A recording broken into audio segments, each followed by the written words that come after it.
Ada teman yang nanya sama gue, Ki, kan lu kerja di bidang Scrum, di bidang Agile gitu. Kenapa lu malah bikin konten ngajak orang beli Bitcoin sama emas? Kalau ditanya kayak gitu, jawaban gue, ya gue masih suka sama topik inovasi, team building gitu. Gue juga kerja sehari-hari di sini gitu. Ya tapi udah banyak yang bikin konten tentang Agile dan Scrum. Sementara di Indonesia, gue belum nemu ada konten kreator yang mempromosikan Bitcoin dan emas dari sudut pandang sebuah pergerakan. Pergerakan untuk meminimalisir kesenjangan kaya dan miskin yang makin melebar. Ini buat gue adalah amal soleh. Kenapa? Ya karena bertemunya fakta dan perasaan ini.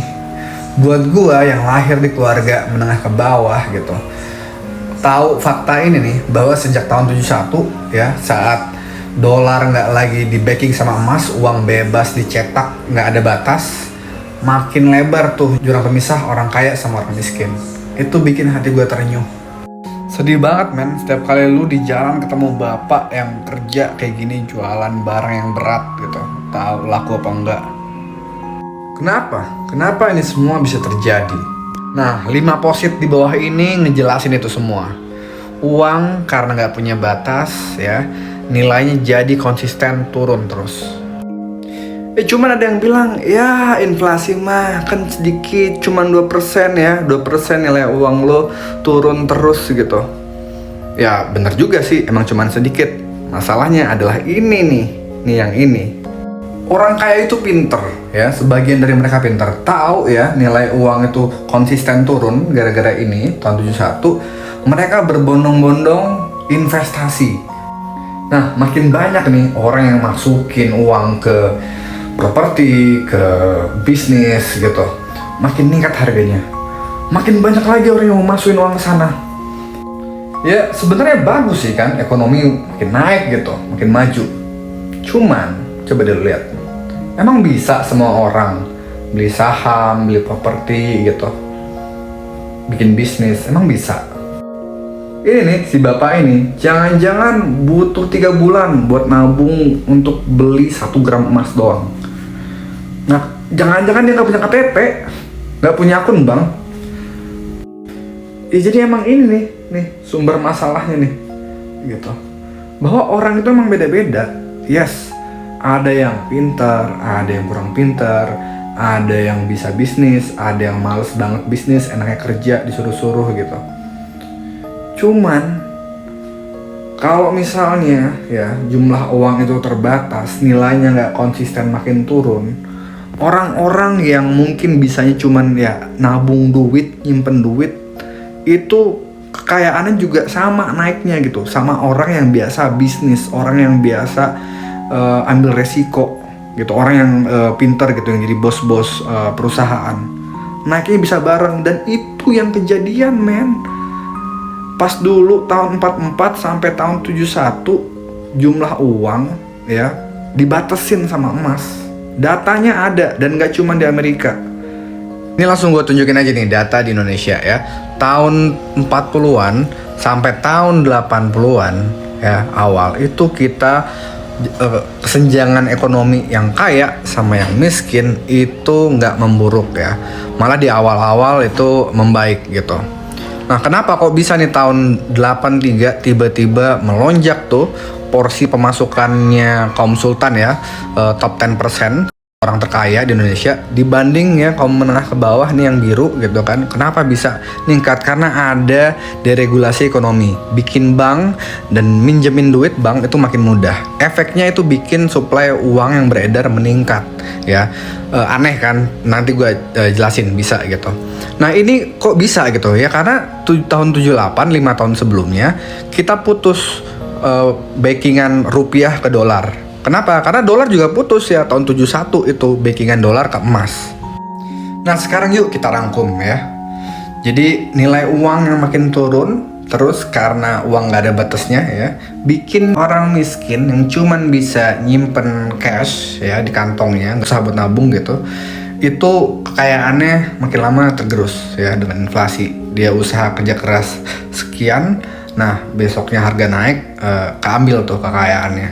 dibandingin sama mereka nih yang emang pintar gitu kan, investasi, kekayaannya meningkat terus ya. Nah, kenapa gua mengajak teman-teman beli emas dan beli Bitcoin bisa jadi solusi dari masalah ini? Karena momennya pas banget, men. Amerika sekarang itu lagi bermasalah ya.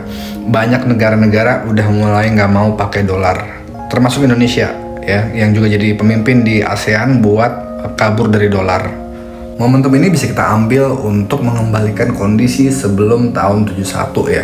Dari tahun 44 ke tahun 71 itu dolar di backing sama emas.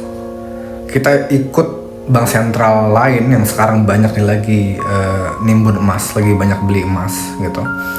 Dan kita juga mempopulerkan Bitcoin. Kenapa? Karena emas nggak bakal bisa dipakai buat mata uang perdagangan lintas negara gitu. Itu susah, ribet ngirimnya, terus harus dites lagi satu-satu kandungannya gitu kan. Emas lebih cocok buat jadi cadangan devisa ya, ditaruh, disimpan gitu kan, jadi backingan buat siapapun yang ngerilis uang. Dan kita bisa bikin emasnya disimpan tapi juga diaudit.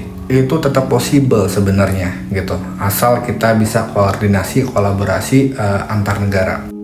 Dan Bitcoin sendiri selain bisa dipakai untuk mata uang perdagangan internasional ya, bisa dikirim via online, itu juga bagus jadi cadangan devisa selain emas. Kenapa? Karena semua orang bisa lihat saldo Bitcoin, saldo rekening Bitcoin itu transparan, semua bisa lihat gitu. Jadi kita bisa dengan mudah mengaudit berapa sih Bitcoin yang lagi disimpan sama bank sentral ataupun ya siapapun yang merilis uang gitu yang dipakai sama publik. Jadi alih-alih tinggalin dolar terus pindah ke yuan atau ke Rusia gitu kan, kita bisa juga punya alternatif ke uang yang nggak punya negara, uang yang memang kebijakan moneternya tuh udah ditentukan di rumus dan juga adil. Semua pihak asal punya listrik, punya komputernya bisa nambang, bisa mendapatkan uang itu. Makin banyak orang nabung emas dan Bitcoin, makin besar peluang bank sentral menjadikan emas dan Bitcoin sebagai cadangan devisa alih-alih kertas. Ya, maksudnya uang kertas. Makin besar kemungkinan uang jadi terbatas ya. Makin kecil juga peluang bank ngilangin duit nasabahnya lewat investasi yang berisiko ya, mainin duit nasabah gitu. Kenapa? Karena ya pemerintah nggak bisa lagi nge-bail out gitu. Uang terbatas men sekarang. Dan juga artinya nggak turun secara konsisten tuh nilai uang gitu. Nah, buat mereka yang cuman bisa pegang cash alias orang menengah ke bawah, kekayaan mereka bisa juga ningkat sama seperti orang yang bisa beli saham, bikin bisnis, beli properti. Dunia jadi lebih adil. Sekian, thank you udah nonton. Kalau lu setuju, tolong bantu sebar, like, subscribe, whatever, TikTok, Instagram, IG, Twitter. Nggak banyak yang ngomong dan mempopulerkan ini. Banyak populerin Bitcoin cuman buat investasi, cari cuan gitu-gitu. Dan ya, mudah-mudahan dunia buat anak cucu kita nanti lebih baik dari kita sekarang. Itu tujuannya.